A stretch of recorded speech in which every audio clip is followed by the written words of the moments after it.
57 days ago, I woke up to find that all color had drained from my face. My pores were gone. Where there used to be tiny black heads was only smooth, even skin. The bump of my nose had turned into a smooth bridge, ending in a sharper tip, and my originally round chin had turned more pointed. My lips had turned as white as paper, and when I raised my hand to wipe over my eyebrows, the short dark hairs came off and fell into the sink below the mirror I was looking into. I shut my eyes and ran my thumb over the other one as well. Now both were gone. I leaned closer to the mirror. My eyes were the same, yet the tiny wrinkles I used to have in their corners had disappeared. When I opened my mouth, I found that my teeth had blended together to form two closed, seamless white rows. I was terrified, to say the least. Confused. It didn't feel real. Was I dreaming this? I rubbed my eyes, only to gasp in shock when I pulled back to find long, black lashes in my hands. I looked up at the mirror again, the face of a mannequin staring back. Then I fell unconscious. I woke back up in bed. Dana and Michael were sitting by my side.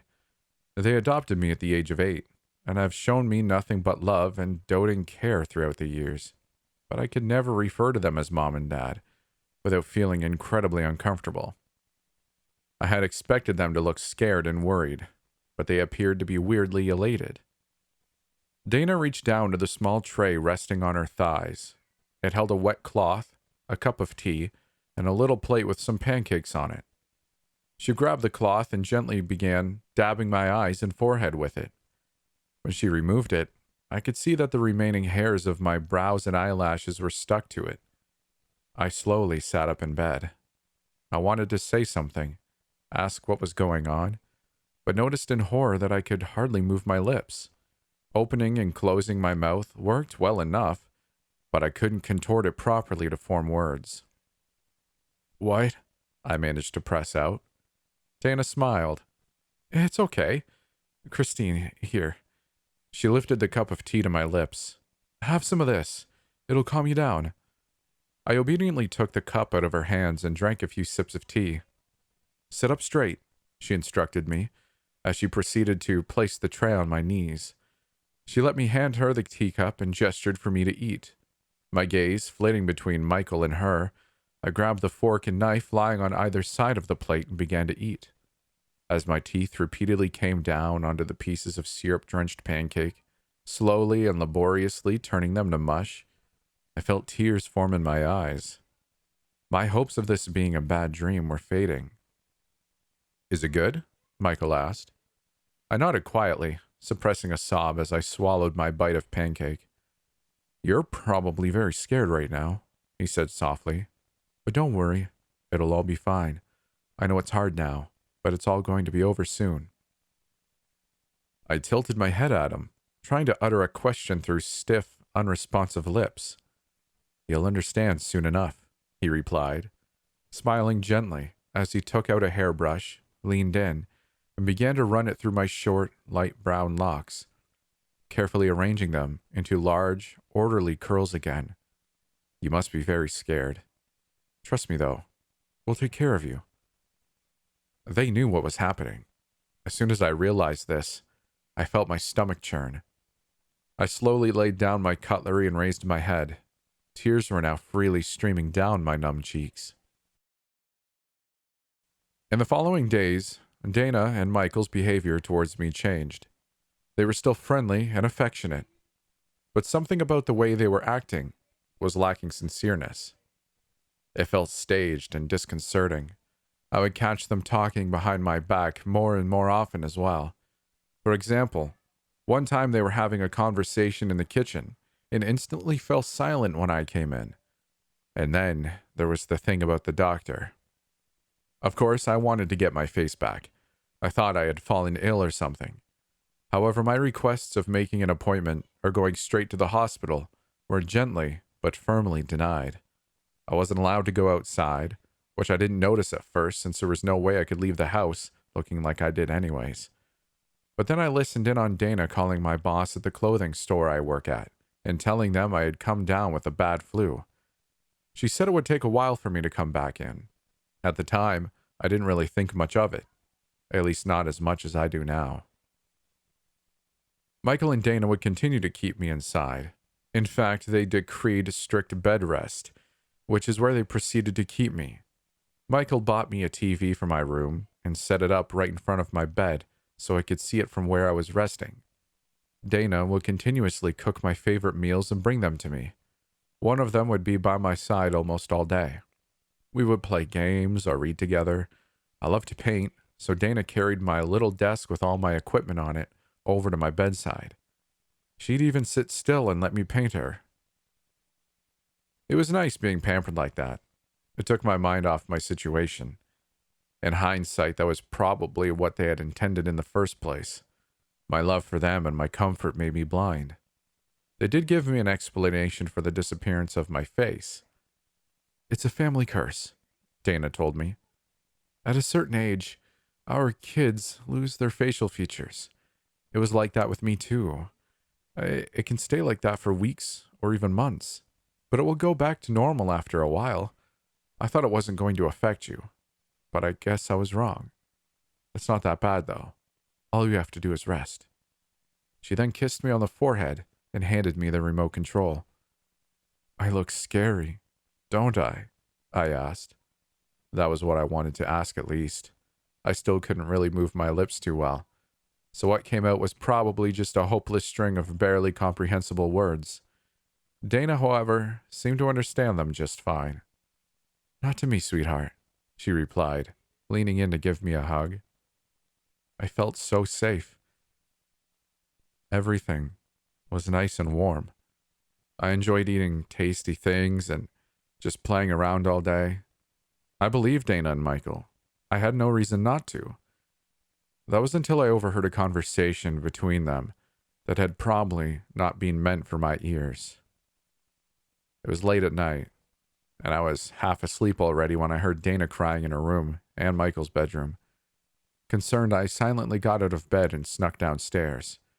I was about to knock on their door when I heard Michael speak up. "I know, baby. I'll miss her too. It's natural. We've been with her for 12 years. Of course we've grown attached. But it'll be worth it, don't you think?" "I don't know anymore," I heard Dana sob in response. "I love her. I really do. I miss Marlene.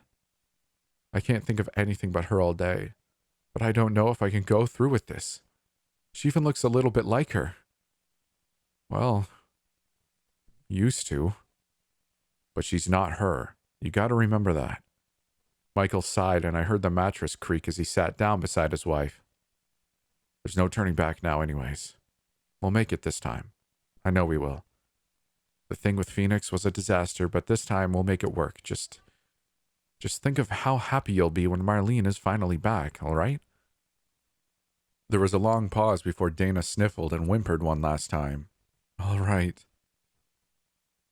I returned to my room without making a sound. My heart was pounding in my chest. I know they were talking about me. As I said earlier, I was taken in by them when I was 8 years old, and I'm 20 now. My mind was racing with faint ideas of what they might do to me, what they wanted to use me for. I hadn't heard of anyone named Marlene or Phoenix before. I was now certain they were keeping something from me. I felt like I couldn't trust them anymore, even though I wanted nothing more than that. I cherished them. And that was exactly 3 days ago. I know because that same night, the faceless man came into my room for the first time. I had gone back to bed after listening in on the strange exchange. Part of me was still hoping it had simply been a weird dream, and that I just needed to wake up. The best way to do that would be going back to sleep, right? So I laid back down and shut my eyes.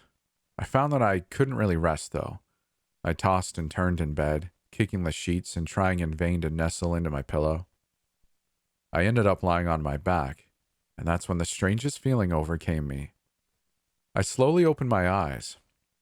I almost screamed when I saw a face staring down at me, but before any sound could leave my lips, a hand had pressed itself over my mouth, forcing me to stay silent. The face hovering above my own was as pale as a sheet. Its chin and nose were unnaturally sharp, its lips and cheeks void of all color. It was so white it almost seemed to shine in the darkness. It was completely hairless, no brows, no eyelashes. It was then that I realized that this other person, this intruder, looked just like me. It was hard to tell at first, but something about them felt male. Maybe it was the shape of his eyes or the size of his hand, which he proceeded to slowly and carefully remove from my mouth. He raised a finger to his lips, and I nodded quietly. We stared at each other for a while before he reached out to take my hand. He gently pried it open, turning my palm to face him.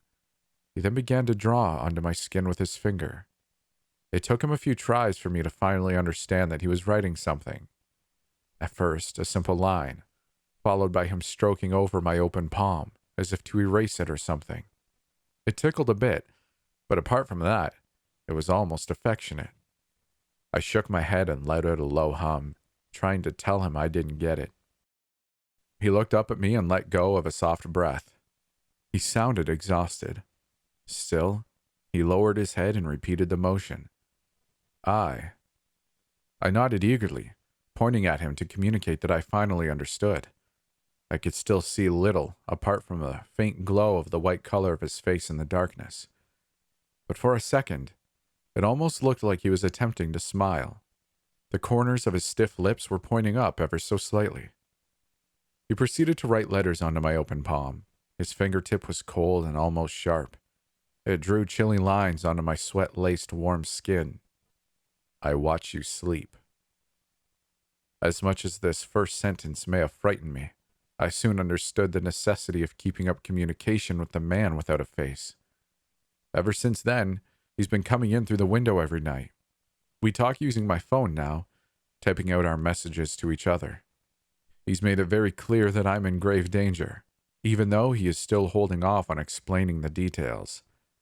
I asked him if we should call the police, but he seems to be certain that it would only get me into more trouble. Maybe that's because Michael works for the police department, or maybe it's simply because I can't really talk, and writing the cops an email doesn't sound too helpful. Instead, we have been planning our escape. Tonight, the man without a face will wait until Michael and Dana are asleep and bring a ladder to my window. How he has managed to climb up here without one in the first place is beyond me, but I don't really care either. By now, I just want to get out of here. Dana and Michael have been keeping the keys to themselves. I don't know where they're hiding them, but I check the doors and lower windows from time to time when nobody's watching. They're all locked. I'm not sure if they know that I know they're basically holding me captive, but I'm certain that if I stay, something will happen to me. Something much worse than losing my face. I have to trust the faceless man with my life. There's no other way. Maybe it's due to our identical condition, but I feel strangely connected to him. I pray I'm not wrong about it. Tonight I'll find out. Tonight, we'll flee. It worked. The faceless man came for me last night. I don't think Dana and Michael noticed anything at all. They were fast asleep when we left. The faceless man took the ladder he used with him and dumped it in a nearby ditch. I had already packed a small bag the night before. My phone, laptop, wallet, all the essentials and a bottle of water. When he came to get me, I was lying wide awake in bed, the bag hidden under my blanket. Dressed in simple sneakers and a white summer dress, a convenient but not exactly smart choice, as I believe it may have heightened the chance of us being spotted in the darkness. I climbed out the window and let the ladder guide me to the ground. The night air was engulfing me, cleansing me from the stale, oppressed atmosphere that had taken over my former home weeks ago. I was so happy. This faceless man and I began to walk. I didn't know where we were headed, but I followed blindly. Anywhere was probably better than home. He led me away from the streets of the suburban neighborhood where Dana and Michael's house was located. We reached a nearby country road which parts the few trees on our side from the deeper woods on the other. Cars had always been rare to come by, but the faceless man plopped down on a rock right beside the road nonetheless. He motioned for me to take a seat somewhere as well. I took out my phone and wrote a line in its notes application, asking what we were waiting for. A car with only a man and a woman inside. That was all he answered before handing me back my phone. It left me fairly confused. However, when the headlights of an oncoming vehicle cut brightly through the darkness, he stood up and without a second of hesitation, walked over to the middle of the road, where he came to a halt. There he stood, wide-legged and unmoving, and waited. "What are you doing?" I called out to him, beginning to get a bit unnerved. Of course, the sentence came out as nothing more than clumsy bits of vocalization. Nothing I want to say sounds clear enough through my numb lips anymore. To my surprise, however, he seemed to understand. Or maybe it was simply the fear in my voice that alerted him. He turned his head to me, and once again, I thought I could see him smile ever so slightly. The car came closer and closer. It wasn't driving very fast, and upon spotting him standing in its way, it slowed down and eventually came to a stop in front of him. Still, the faceless man didn't move. The driver's side door was opened, and a young man got out. "Excuse me," he shouted, clearly addressing the faceless man. I remained hidden, moving behind one of the trees. I somehow believed that being out in the open wasn't what I wanted right now. "Hello," the driver repeated. Silence, and no response. With every quiet second that passed, the man from the car appeared to grow increasingly unsettled. I felt a sliver of guilt creep up inside of me. Where was he going with this? "Are you okay, man?" the stranger called out again. He took a step towards the faceless man. The passenger side door was cracked open, but the driver quickly gestured into its direction, and I could hear him utter something along the lines of, "No, stay inside." He continued approaching the faceless man at an uncertain pace.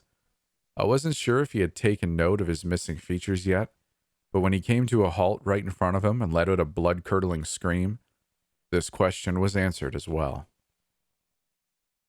By the time the man from the car attempted to stumble backwards, the faceless man grabbed him by the collar and punched him square across the face with his other hand. The stranger gasped, and I could hear a shriek coming from inside the car. "Stop!"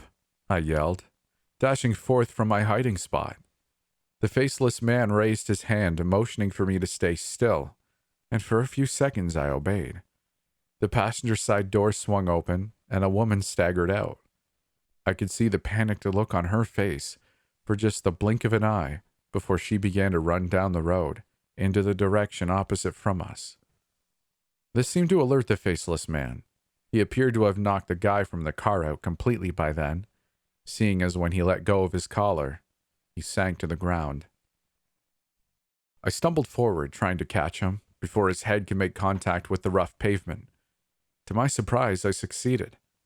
The air was knocked out of me as he fell into my arms. The faceless man had run after the passenger, who was still clumsily attempting to flee.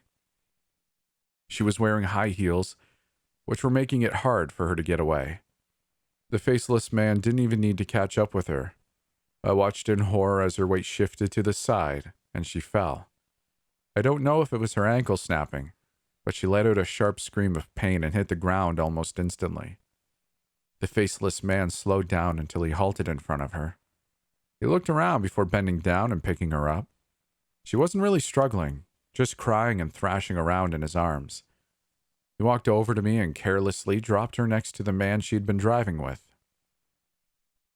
I was weeping myself at this point, kneeling on the ground, holding the unconscious stranger and staring up at the faceless man.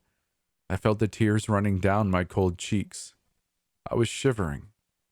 He let go of a breath that almost sounded like a sigh and lowered himself down beside me.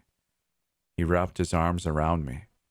At first, it felt like he was trying to squeeze the air out of me, but I eventually recognized it to merely be a very clumsy embrace.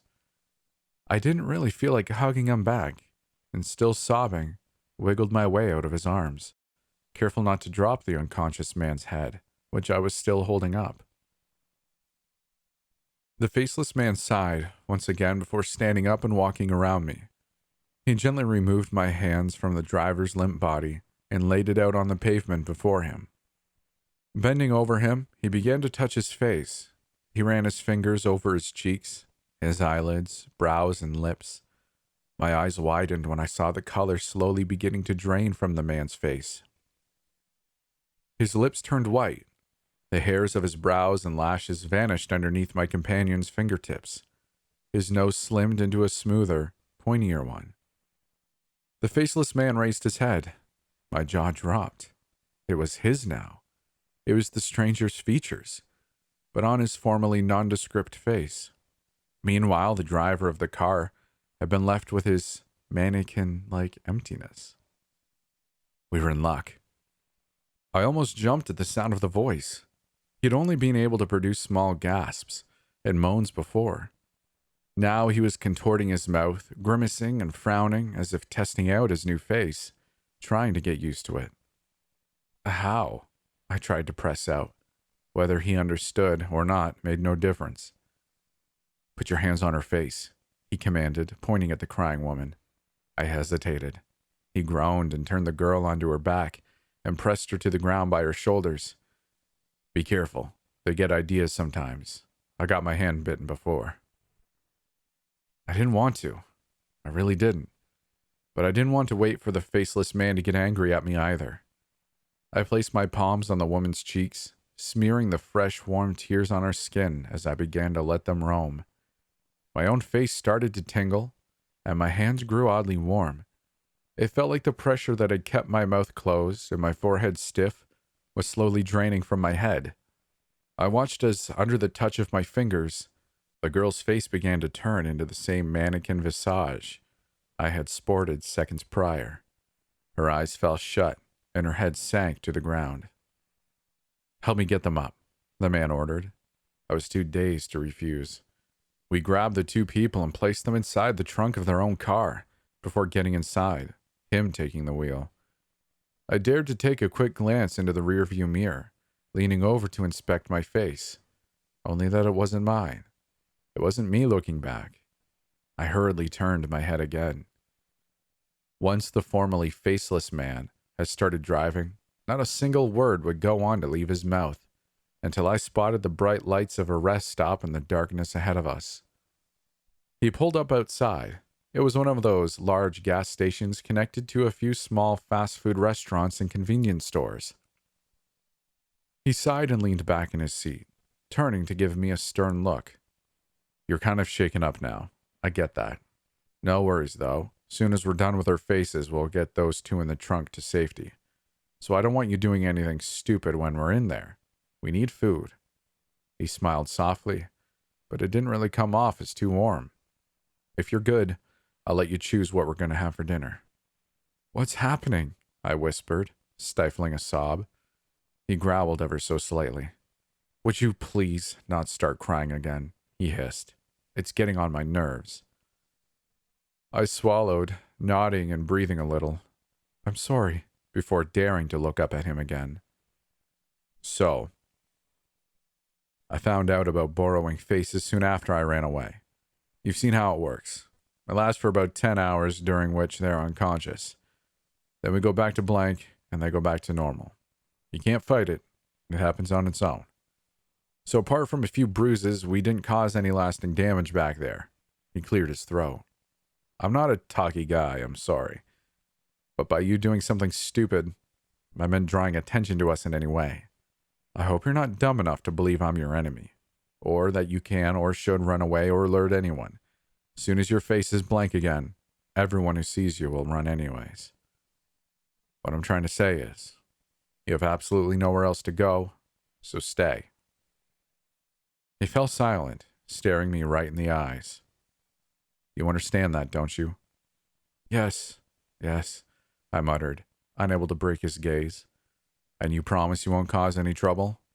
Yes. Much obliged. With that, he got out of the car, and I followed at a slower pace.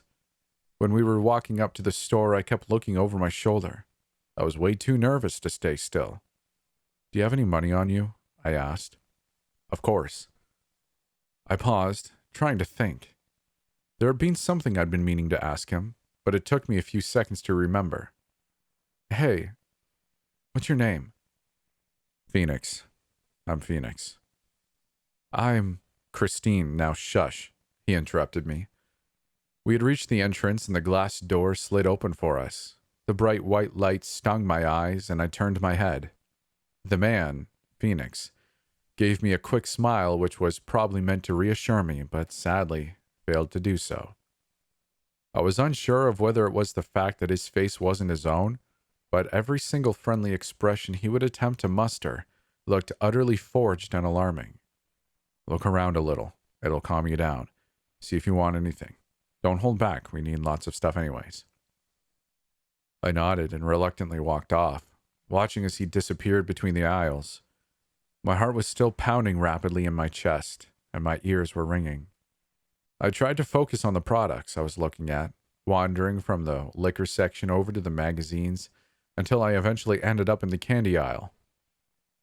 Sugar has always had a way of soothing my nerves, so I picked up a few things from there, and then went to look for Phoenix. He was already standing around near the cash register, seemingly waiting for me. I wordlessly swept up to him, and we joined the short line. Once it was our turn, Phoenix unloaded the ungodly amount of groceries he had been carrying onto the counter. I spotted a concerning amount of tiny bottles he had probably picked up on his own trip to the liquor aisle earlier. I timidly placed my few packets of candies on top of the heap and looked up at Phoenix. He barely seemed to acknowledge my presence, instead focusing on his purchase.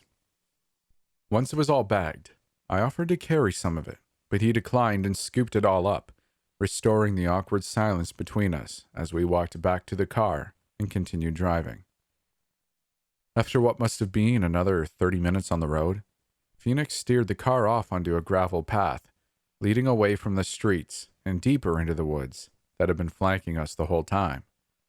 I had already been nervous enough with just the darkness outside, but driving past the tree line felt as if the forest had swallowed us whole.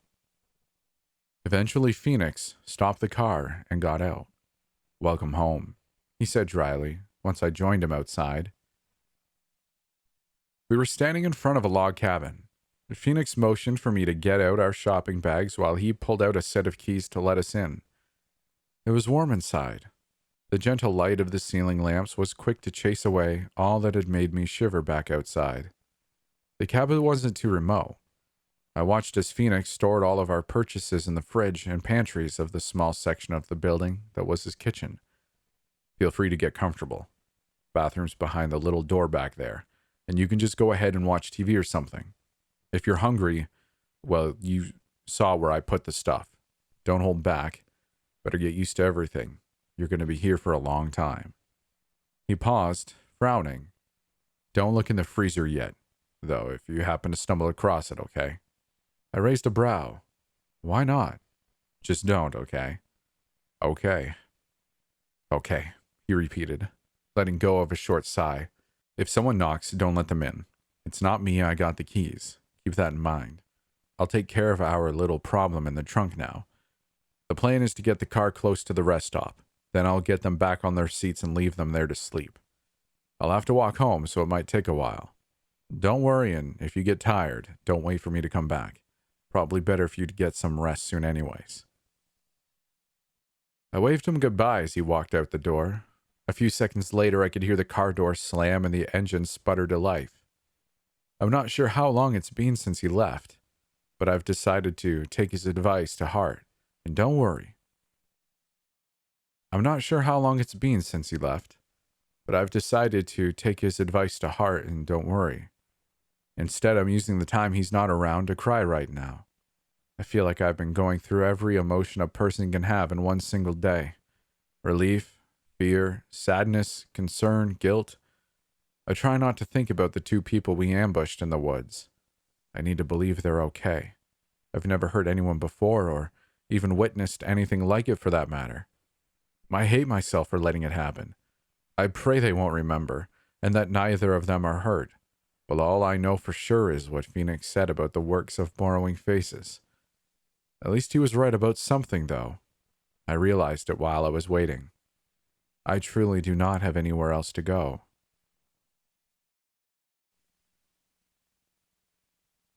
I fell asleep on the couch with the TV still on last night, and woke up to Phoenix standing above me. I sat up with a start, only to notice that my cheeks and forehead were feeling stiff again. Not even my lips parted on demand. A closer look at Phoenix revealed that he too had adopted the same mannequin-like features as before. I let out a shaking sigh, almost a sob, as the realization of my face once again being gone sank in. A rumbling sound akin to a sigh or a growl came deep from somewhere within Phoenix's chest as he sat down beside me and wrapped his arms around my shoulders. I didn't resist when he pulled me closer and awkwardly patted my back. He then reached into his pocket and pulled out a few handwritten notes. They weren't exactly easy to read, and some of the letters looked more like scribbles than anything legible. Once I had finally gotten the hang of it, though, I realized what it detailed. This is what it read. My parents are Dana and Michael. I had an older sister named Marlene who died in a car crash. This is going to sound crazy, but I bet you're already used to it by now. My parents contacted her. There's something beyond our realm of understanding. There's a place where dead people go, and when they reached out, Marlene responded from the beyond. She said she needed a body, but most importantly, a face. Marlene was very beautiful, and I guess a bit vain. They'd loved her more than anything else in this world. So my parents started to do some research. I was much too little to understand anything about it at the time, and even the things I know now are just what I pieced together later on. Anyways, they wanted to clear my face for Marlene so she could shape it into something of her own. When they were done, they set up a sacrificial site in our backyard. Late at night, they dragged me out there. They'd painted strange symbols on the ground and dressed me up in clothing that had once belonged to Marlene. They sang songs in a language I didn't understand, and I remember being in pain. And then suddenly, they just stopped. Michael cursed and said something about how she didn't want to be a boy, and then they tried to take me back inside. I got loose, though, somehow, and I ran away. I was a kid, and of course I could hardly think straight. So instead of looking for neighbors, I took off into the woods. I just sort of kept on walking until some old guy picked me up. I didn't want to go with him at first, but eventually I did. It wasn't violent or anything, and this is where he brought me. I could already write at that time, so I tried to tell him what happened that way. He understood pretty well, and he kept me here in secret. I know from the news that my disappearance was ruled as just that. No one ever came here to ask any questions. My parents probably think I'm dead anyways. After reading, I looked around for a pen, and after signing it to him, Phoenix quickly got up and got one that had been sitting on one of the shelves for me. I turned the piece of paper and quickly scribbled on its empty backside. Did you ever try getting your face back? Phoenix shook his head and motioned for me to hand him the pen. I did, and he wrote a large no, with 2 exclamation points right underneath my question. Why? I wrote back. Too dangerous. Not worth it. I have no idea how they took it from me in the first place. I doubt it's something that can be restored. I sighed. He was right. It was probably safer here, for a little while at least. I took up the pen again and quickly scribbled down another question. What did you mean when you told me about those people knocking on the door? Phoenix tensed and grabbed the pen. He went back into the kitchen and sat down to write. He came back after a few minutes and held the notes he had prepared out to me. The knocking started up not too long ago. I was just hanging around minding my own business when all of a sudden, there was this loud banging on the front door. I looked, but there was nobody outside, so I went and locked myself inside the bathroom. Figured I'd be safe there. But the knocking went on, and it seemed to come from all around me, like they were banging against the walls from outside. It lasted for 3 hours. I know because I started counting the seconds after a while. I sat inside the bathroom covering my ears for 3 whole hours. It's happened like 9 times since then, and I feel like they're getting more aggressive every time. I don't know who it is, or what, but if you hear it, find somewhere to hide, and don't leave that spot until you can't hear the knocking anymore. Better prepare yourself mentally, because I really believe it will happen again soon. I might not be around when it does, but I hope I will be, at least for the first time. It's really hard to get used to. We'd need to hide in different places, though. It'll make us harder to find if they do manage to get in somehow. I nodded slowly and gave him a thumbs up just to show I'd understood. Phoenix seemed to relax a little.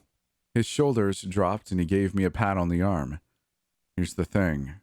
I don't think that Phoenix is a very stable person, but he's the only person I'll have around for a while. Maybe forever. But I'm trying to stay positive.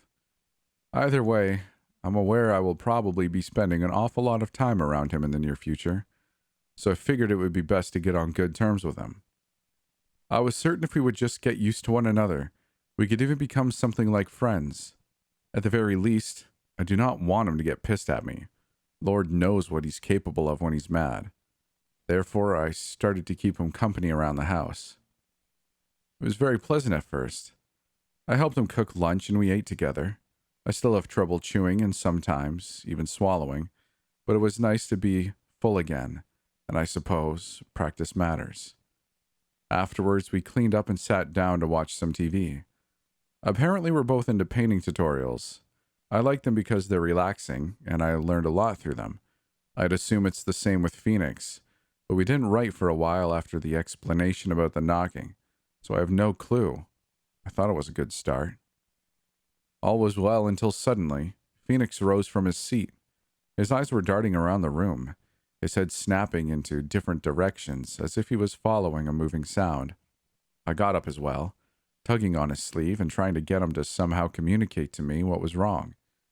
He turned to me with what I interpreted to be bewilderment and then pointed at the front door. Suddenly, it clicked. Someone was banging on the door and walls, just like he had described it to me, except that only Phoenix could hear it. There was nothing there. Deciding to play along, I hurried to look as afraid as possible as well. Phoenix's hands were trembling when he rested them on my shoulders and ushered me out of the living room, down the sole, tiny hallway in the cabin, and into what looked to be a bedroom. He pointed at a large closet and gave me a gentle shove into its direction, before turning and presumably making his way over to his own hiding spot. So here I am now, sitting amidst heaps of dusty clothing and typing away on my phone. It's been 2 or 3 hours already, I think. I hope Phoenix will come to get me, because pretending to know when whatever he was hearing stops is going to be a bit difficult. I'm dreading his reaction if I were to tell him it's all in his head. However, now that I've had time to think, I have a question which I, for some reason, didn't come up with sooner. Phoenix told me about an older man, the owner of this cabin and the one who took him in. If he indeed lives with him, then where is that guy? My mind keeps wandering back to the freezer I'm not allowed to look into. You won't be hearing from Christine anymore. I know because I choked her to death. I told her I'd go out this morning. The sun wasn't even up yet. I was planning on wandering up the road to see if someone would come by. It was really early, but someone almost always does, and you never know when food gets sparse. Now that I had someone else to feed, I felt it best to be prepared. When I left, Christine was still very much alive. She was watching TV and eating gummy bears. She waved me goodbye when I walked out the door. I was actually thinking it was kind of nice having someone around again. There's only so much you can do on your own all day. In what short time she had been with me, I had been in pretty high spirits. The little bitch just had to ruin it, didn't she? I didn't find anyone on the road, so I came back home after 2 hours or so. I rounded the house as I usually do, since there could always be something amiss. I dread the day I overlook a porous spot on one of the walls, and those things that keep banging on the doors gets inside. The room I keep the freezer in is really small. It's the washing and storage room too, so I guess it's like a very cramped substitute for a basement, except that it's surface level, of course. There's still a small window in there, though, and I never bothered with blinds, so you can look inside as well as out. So when I walked by, I almost didn't notice anything, but there was this sliver of white that made me stop in my tracks. I turned around and walked up to the window, and there she was. She was standing right beside the damn freezer, staring inside. Her face is as still as can be. but I swear I could still see the shock in her eyes. It was almost like she had sensed my presence somehow when her head spun around and she saw me. I took off immediately, but by the time I reached the door, I found that it had been thrown open, and I could see Christine running off into the woods. I'm glad I keep some of my tools right next to the front door. It's where my shovel was standing, leaning against the wall, too. I grabbed it and pulled the door shut before running after her. I'd need it. I'm a fast runner. Christine wasn't. I caught up with her rather quickly. I pushed her to the ground and turned her around to face me. She didn't scream when I wrapped my hands around her neck. She couldn't. Screaming is a little hard when you can't open your mouth, you know? She kept letting out these pathetic little gurgles, though. Killing her wasn't fun. I almost felt a bit sorry when she stopped struggling and eventually fell limp underneath me. It was the same with Bill back in the day. Bill had it coming too. When he took me in, he was nice to me. The older I got, the more we seemed to get into fights, though. Then a few months ago, he went too far. Threatened to kick me out like some kind of dog. Said I could get food on my own from now on, see how I'd do for myself. I'm not helpless. I could have taken care of my own needs, had I wished. What I didn't like was the way old Bill was talking to me. You should have watched that mouth of his. After I shut him up, it got awfully silent around here. I guess that's why I went back home to check up on things. Or maybe just to hear some voices again that weren't coming from the TV. It's probably also why I got Christine out of there. And now her. I haven't known her for long, that's true. But somehow taking her out really made me feel worse than the thing with Bill. Maybe it's because she's technically family, or because I haven't been around any woman since I was a kid. Made her sort of exotic. Or maybe it's because I still had that mental image of her lying in bed and sleeping stuck in my head. She looked so peaceful then. She doesn't know. She's lying beside me, all motionless, with her face on the ground. I turned her over since I didn't want her to look at me. I know she's not seeing me or anything. Not anymore. But it had me feeling off nonetheless. She should look calm and tranquil, like she had when I'd watched her sleep. But for some reason she doesn't. Maybe it's the dirt on her dress or the way she's lying there, with her arms kind of twisted underneath her, her hair all messy and those scratches everywhere on her skin. I thought she was like me. She was supposed to be like me. She was not, though. She was trash. And didn't give a damn about me, just like Dana and Michael and Bill.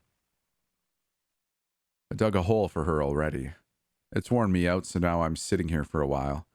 Her phone was in her purse, and she had it with her when she ran away. I read what she wrote. Didn't exactly lift my mood. I'll bury her in a few minutes. Hopefully I'll feel better when she's underground. The thing is, I was going to take care of her. All she had to do was follow my rules. They were simple, too. I don't think I was asking too much. Mom and Dad should have taught her some manners while they were at it. I offered her a home, food and drink, and she still couldn't do so much as listen to a single, easy demand. I was in my right when I did what I did. I think I'm going to miss her. I used to miss Bill, too. Might take a bit, but I'll get over it. It's her fault. She should be happy I made it as quick on her as I did. I'm not sure what it was Phoenix had been meaning to write before I knocked him out with his shovel. So much more, maybe so much worse. Hi, it's Christine and I'm not dead. Just shaken, a bit worse for wear, and completely clueless on what to do now. Phoenix described the events leading up to me getting up from where I was lying and playing dead pretty well. I know for certain I blacked out for at least a few minutes back there, and to be honest, I don't know how I didn't die. He had his hands around my throat for so long, and he was squeezing so hard. Who knows? I guess with me being able to borrow other people's faces, anything is possible. At first I wasn't sure if he was alive after I hit him over the head. I remember slowly sitting up to find him cowering next to a pit in the dirt, staring at my phone. I thought I could hear my own heartbeat over the sounds of the forest itself as I staggered to my feet as quietly as I could. spotting the shovel that was lying discarded halfway between him and me. I inched forward, holding my breath. I carefully picked it up and raised it over his head, taking aim. By the time he turned around, I had already swung at him.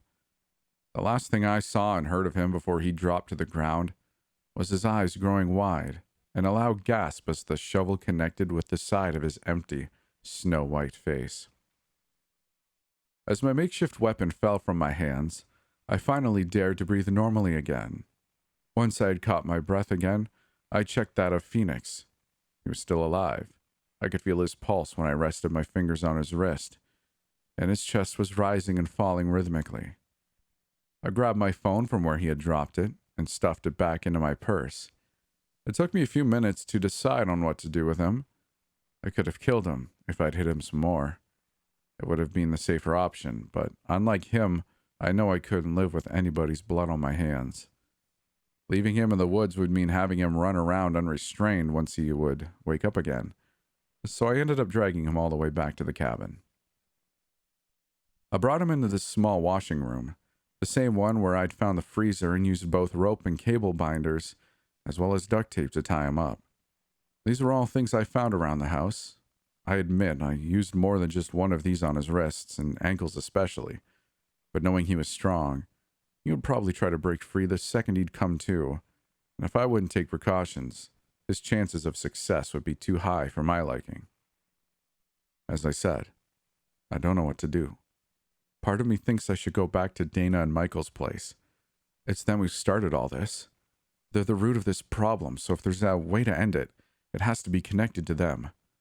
I don't know if I will ever have my face back, but the least I can do is regain some degree of safety, and that may mean I'll have to get rid of some enemies. I already said I didn't want anyone's blood on my hands, but that doesn't mean that this is a hopeless endeavor. You'll probably also want to know what was in that freezer Phoenix didn't want me looking into. It was the corpse of an old bearded man. I don't know for how long he's been in there. How long can dead bodies stay intact when they're being stored like that? Still, it didn't look like he'd been in there for just a few days, but that wasn't the only reason. I ran from Phoenix straight away, before even thinking of asking him to explain. Pieces from the old man's flesh were missing. It looked like they had been cut out with a knife, rather precisely at that. The worst thing, however, was that there was a single, large bite mark on his left cheek, one that could only match 2 rows of seamless teeth. I think I'm living on borrowed time. I messed up. Worse yet, I'll be on my way to Dana and Michael's house soon. I'm glad I ate something and slept for a few hours yesterday night. I think it might have been my last opportunity to do so in a while. All hell broke loose this very morning. The sun hadn't even started to rise when I was startled awake by a loud thumping noise, followed by a clang. I'd been lying on the sofa. Phoenix was still tied up in the washing room, or so I thought. The door that separates it from the kitchen and living room area doesn't have a lock on it, but I pushed a large cupboard and a heavy armchair in front of it to block it. I sat up instantly on high alert. It was then that I realized that I, in all my haste and panic, had forgotten about the window in the washing room. I tensed for a second. The possibility of him getting out this way seemed all too threatening, only to remember it was way too small for him to fit.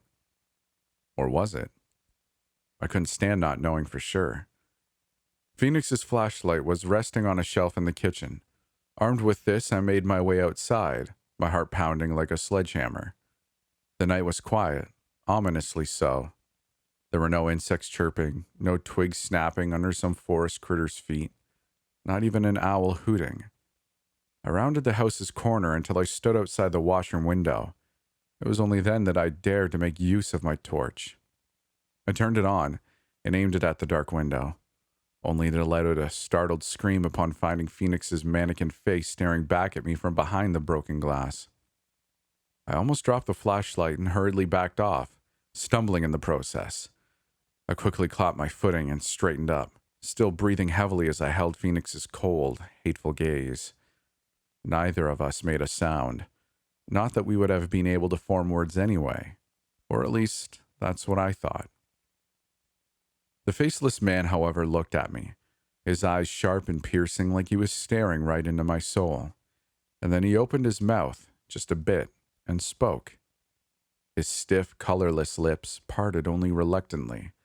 I could see it. It was like his body was fighting his will to talk. His upper lip rose over his white, seamless row of teeth, contorting in a grotesque manner as his tongue sluggishly moved behind them to forcefully shape his voice into a single sentence. It came out slow and mangled. It reminded me of someone playing a recording of somebody talking in reverse, except that I could actually understand what he was saying somehow. I'm going to break every bone in your body. I took a deep, shaky breath, staring at him with wide eyes before finally getting my frightened, trembling body to turn around and leave. I rushed back inside and proceeded to push the small table standing in front of the sofa, in front of the washing room door as well. Not that it would have changed anything. He was strong, incredibly strong even, and there was no way I could face him. I figured there had to be a rifle or something like that for hunting somewhere around the cabin, but I have never held a weapon like that in my own hands, much less used one. Trying to hurt him with a kitchen knife didn't sound like an endeavor prone to success either. He seemed to be confident he was going to get out, and once he did, he would hurt me. I believed him. Suddenly, I had an idea. I grabbed the notepad and pen Phoenix had used earlier from the table and quickly jotted down some things. I thought about asking if he'd calm down, but I suppose that question wouldn't need any answering. Talk to me. Is there anything I should know? I won't let you out anyways.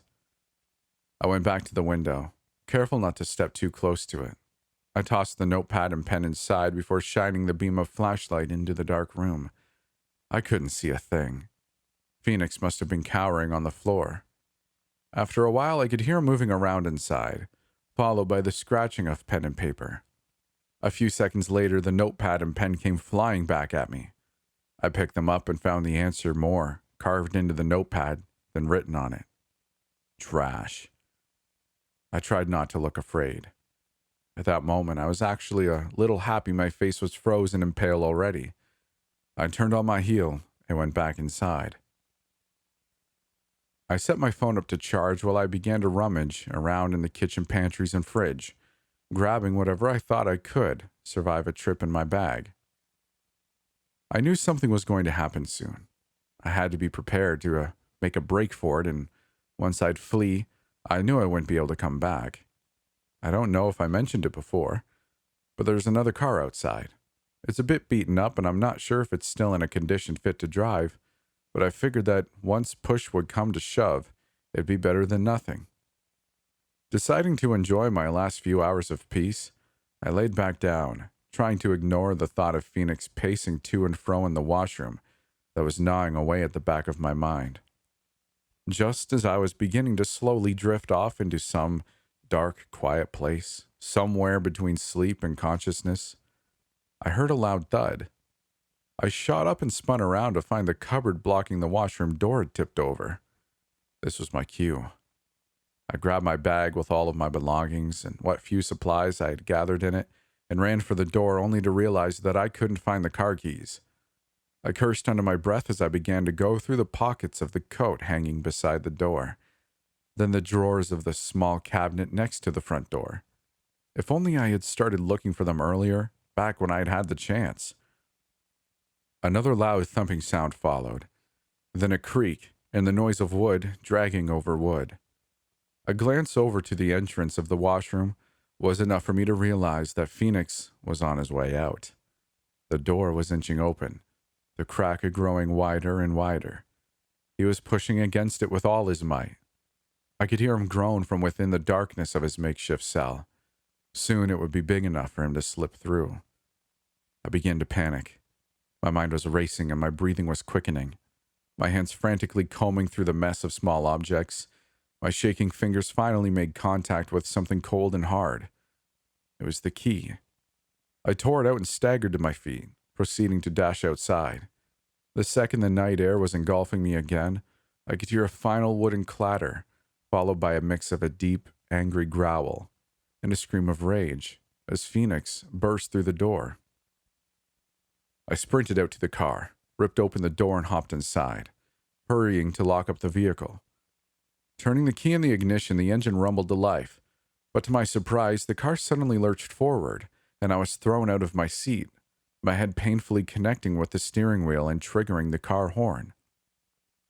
The ear-piercing sound made me jump, and I pressed myself into my seat, noticing a throbbing pain where my forehead had made contact with the steering wheel. I knew I was hurt. I also knew I was a bad driver. Even without my fear and headache, still, I tried to get the car started again anyways. I managed to back out of the space where Phoenix had parked it in front of the cabin. The faceless man himself was standing right beside the doorway now, staring at me with wide eyes. I tried to ignore him. It was almost awkward. I couldn't tell if he was amused at my helplessness or debating when to shatter the windshield and drag me back outside. I tried to turn the car around to somehow get back out into that little backwoods road we had taken to get to the cabin, but I didn't get very far. I remember feeling the impact of my head colliding with what must have either been the back of the seat or the side window or maybe even the ceiling. My vision blurred, and for a few seconds, everything turned black altogether. I remember thinking I needed to get out of the car, my fingers searching around on the dashboard. I finally found the right button to unlock the doors. I pushed the one right beside me open with some effort, groaning as I basically flopped against it in an attempt to place my feet on the ground outside. Before I could do so, however, I felt myself being grabbed by the shoulders and flung into the dirt. I groaned and looked up to find Phoenix towering above me. I didn't have any time to get up and run anymore. I was crying again, tears running down my dead, numb, dull face. There was no use in fighting back anymore. I let him pick me up and carry me back into the cabin, where he carelessly dropped me onto the floor. I winced when my chin bounced off of it. He then turned around and locked the door behind us. I don't know what I expected him to do to me, but what followed was different.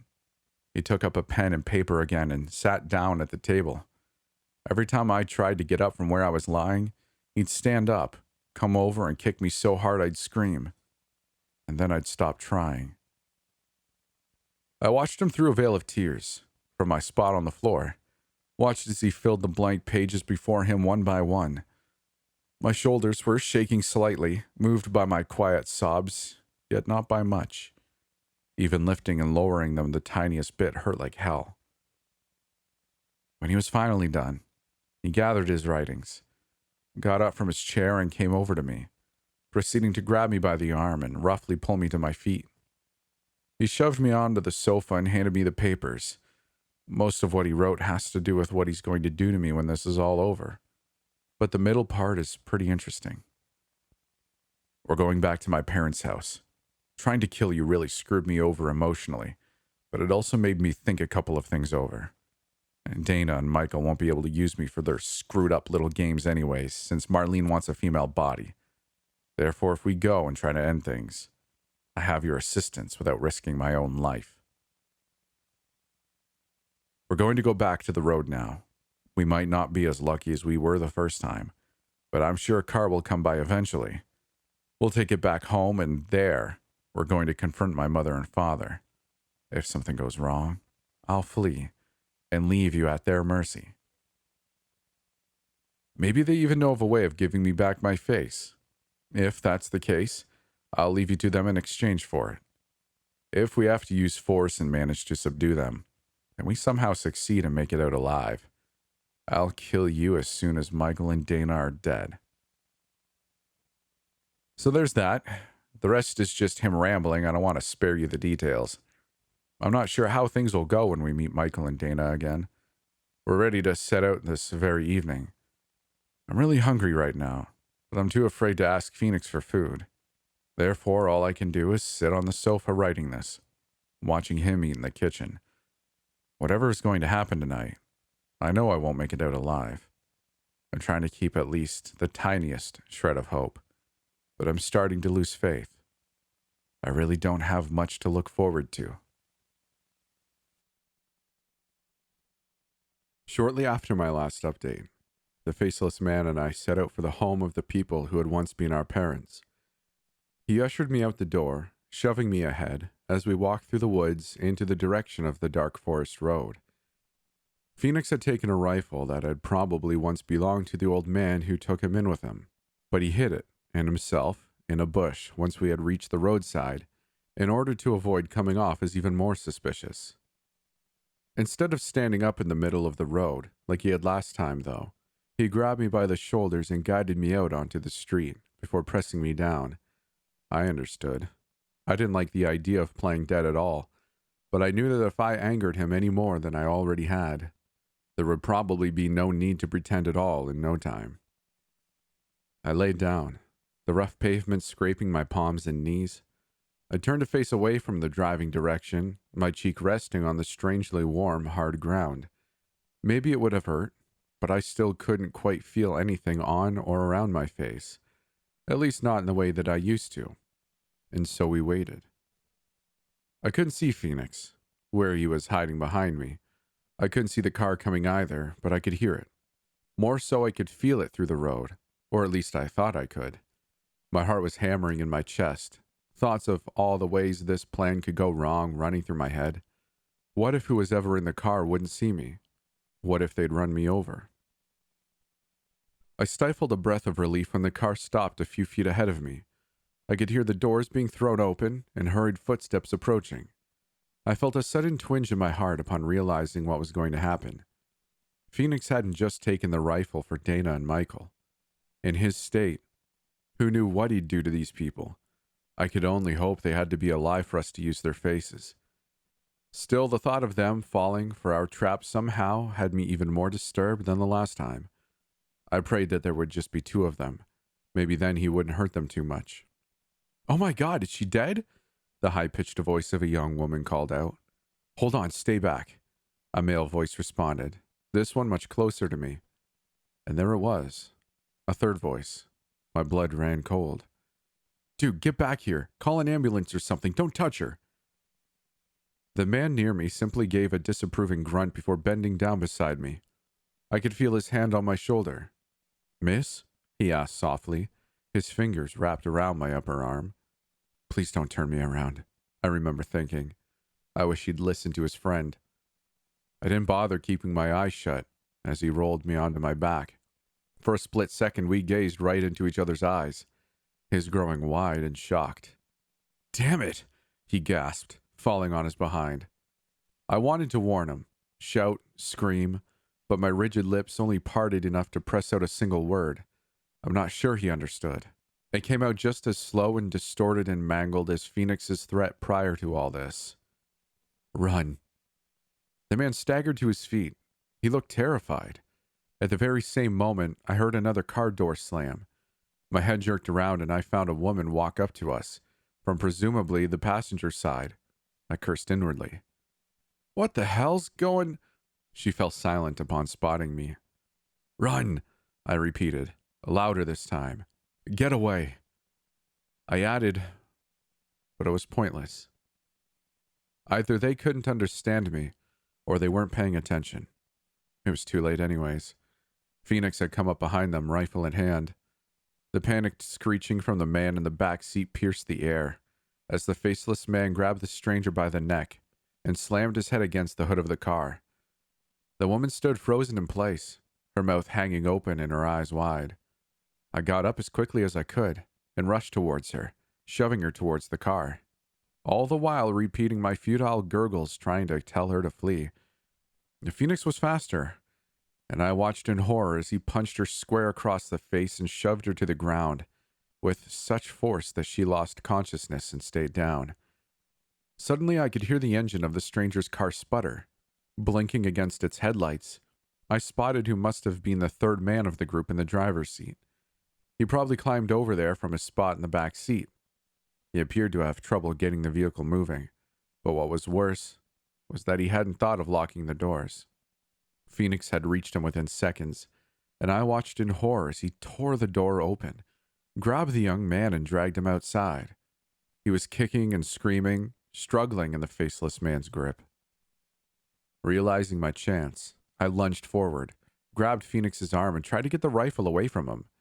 He growled as he batted at me, attempting to shake me off, but I had latched onto his side with all my might. My fingers locked around the large weapon. I finally managed to pry it from his fist. At the very same moment, the stranger broke free from his clutch and took off running into the opposite direction. I tried to scream at him to get back inside the car, but the second I opened my mouth, Phoenix struck me. He'd hit me before, but this blow was the hardest yet. I crumbled down onto the rough pavement, dropping the rifle, and Phoenix snatched it up before I could react. I reached out for his feet, hoping to make him stumble, fall, or just to temporarily distract him, anything to keep him from getting the chance to shoot. But he was fast. Again, too fast. I squeezed my eyes shut when I heard the noise. The gunshot was loud and piercing. I prayed he'd missed, but the low sound of a body hitting the ground confirmed my worst fears. Phoenix immediately ran up to him, bent down to check his pulse, and, after dropping his wrist again, heaved him up from the ground to throw him into a ditch by the roadside. He then ripped out bits from a bush, as well as twigs from the trees, and used them to cover the body. When he returned, he gestured for me to get to work on the woman's face. She wasn't much older than me, and just a bit more tan, so once I had absorbed her features, they didn't look too much out of place. I grimaced, raised my brows, and stretched my lips a few times as I watched the faceless man do the same after feeling up the driver's face. He loaded them into the car's trunk before motioning for me to get in. I moved to climb into the passenger seat, only for him to shake his head. "Back seat," he ordered. "You think I'm stupid or something? Not letting you sit where you can reach the steering wheel." I'll skip out on the details of the car ride. There was hardly a single word spoken during the time we spent driving back to our parents' house. The closer we got, the more anxious I became. And by the time we reached my former home, I had goosebumps and my hair stood on end. "How are we going to get in?" I asked breathlessly. Phoenix just shrugged. He ushered me ahead before him, pushing me closer to the front door. It was nighttime, and knowing Dana and Michael, they were probably already asleep by then. I figured if we kept quiet, we could have a chance at going unnoticed. We would probably either have to destroy the lock somehow or break in through a window, which would probably draw attention. It was then that I noticed that the door was actually open a crack. I frowned, tentatively reaching out and pushing against it with just one finger. It swung open with a creak. I looked over my shoulder. Phoenix appeared to be just as surprised as I was. I put a finger to my lips before sliding inside. The first thing that hit me was the smell. The insides of the house reeked. I couldn't place the smell at first, but was certain I recognized the metallic scent of blood somewhere within. Walking down the familiar hallway, I could feel a lump in my throat. Something was wrong, and Phoenix followed close behind me until I came to a halt in the living room. The sofa, the TV, the small table and cabinet, they all looked the same at first glance. My heart almost stopped when I spotted the silhouettes of Dana and Michael on their couch in the darkness. From where we were standing, they had their backs turned to us. At first I thought they were asleep since neither of them did so much as move an inch upon our entrance. I slowly rounded the sofa, with their son doing the same. I'm not sure what he thought when he looked into the glazed, wide eyes of his dead parents. It was hard to tell. Then again, I myself was busy observing his reaction, more than experiencing one myself. I don't know why. In hindsight, it could have been the shock since at that moment, something clicked and nothing felt real anymore. It only began to sink in a lot later, that these were the two people who had taken me in as a child, who had raised and shown me so much affection that I had truly believed they actually had loved me. And now, they were sitting there, right in front of me, with their throats ripped out. Phoenix dropped to the ground, crossing his legs almost casually, like he wanted to get comfortable, regarding them while I still stood frozen in place. "Hey," he suddenly muttered, turning around in place and resting his palm on the floor where he was sitting. "There's stuff on here." I bent down to look. He was right. There were crude symbols drawn on the floor and what appeared to be chalk. Some looked like mere scribbles at best, but the biggest one, the one surrounding them all, was a large upturned star with a circle in it. In its very middle sat a tiny metal bowl. There was something lying in there, and when I picked it up, I found it to be a thin white velvet choker. "I've seen that thing before," Phoenix muttered, frowning thoughtfully. "I haven't. Was it Marlene's?" He rose to his feet, dragging his soul across the chalk markings. "I've seen this before, too. All of this. It was there, when they tried to summon her into me, I'm sure of it. Oh well. Too bad this was a lost cause. Gonna be your turn now. I hope you know that. Did you ever think about how your entire purpose to them was to bring back my sister? Such a human waste." "Have you been here ever since? The house, I mean?" I asked, walking over to the cabinet. I opened the upper drawer. Phoenix was still busy inspecting the symbol on the floor. Like, not just my room. "No, why?" He leaned the rifle against the side of the couch. "I just wanted to know whether you knew where Michael keeps his guns." He must have realized it the second I said it, but by the time he looked up at the handgun I was pointing at him, I had already pulled the trigger. When I said I'd never held a weapon like that before in my last recording, I meant long guns. The bullet went straight into his chest. When he dropped to his knees and then fell down, I put another one into his head. I didn't like it, but I had learned my lesson the last time he got up again. Of course, that didn't mean it was all over yet. At that point, I already had a vague idea of what had happened to Dana and Michael, Marlene, or whatever else had reached out to them from beyond. Had killed them.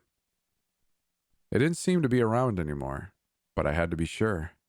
I grabbed some cleaning supplies from the kitchen pantry and went about wiping off the symbols. It took me some time, but when I was done, the floor was squeaky clean. I tried to get off some of the blood as well, which was arguably harder. I then grabbed the choker to examine it. There seemed to be nothing off about it at first glance, but knowing it had been used to summon this thing made me see it in a different light. It's white, looked a lot less innocent with that in the back of my head. I didn't have much to go off of, but I tried to piece together a theory from what I knew, and then a solution. I went through every single closet in the house, tore out all the pieces of female clothing I found, and carried them out into the backyard. The high bushes and fence thankfully obscured the heap of fabric I was building up. Then came the photo albums. One by one, I threw them into the pile. Everything and anything that could depict, have meaning to, or once possibly belonged to Marlene. It all went straight to the pile.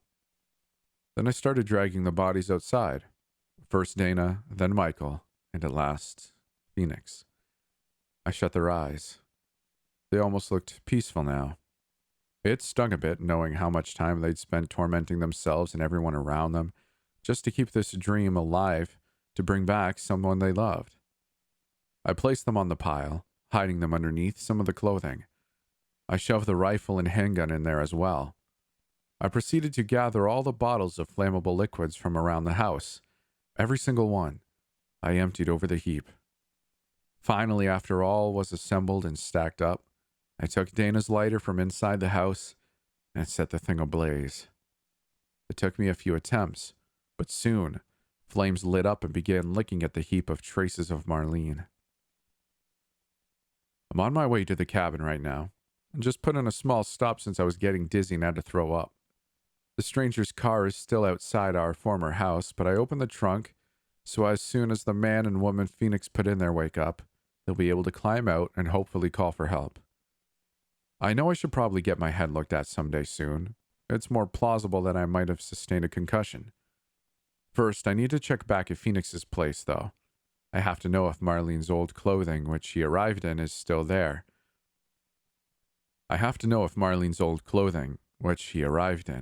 Is still around there somewhere. If it is, I'll burn it as well. I'll probably give Bill a proper burial too if I find the time. I can't just leave him in the freezer after all. I don't know what I'm going to do with myself afterwards. Maybe I should go to the cops, or wait for them to find me, in case that's ever going to happen. What will I tell them if they do? Maybe I can be truthful. Then they'd probably blame it on my head injury. Not that I'd care. Something beautiful is happening right now. As I sit and type, small flakes of hard mannequin white skin are starting to fall from my face. A few minutes ago, I looked into the rearview mirror and peeled off an entire patch from my cheek. It was as big as my palm. I found soft, pink skin underneath. It's still fresh and vulnerable, but it's mine. My very own rosy, flexible, movable skin. I want to thank everyone who's encouraged me thus far. My name is Christine, and I have a face again.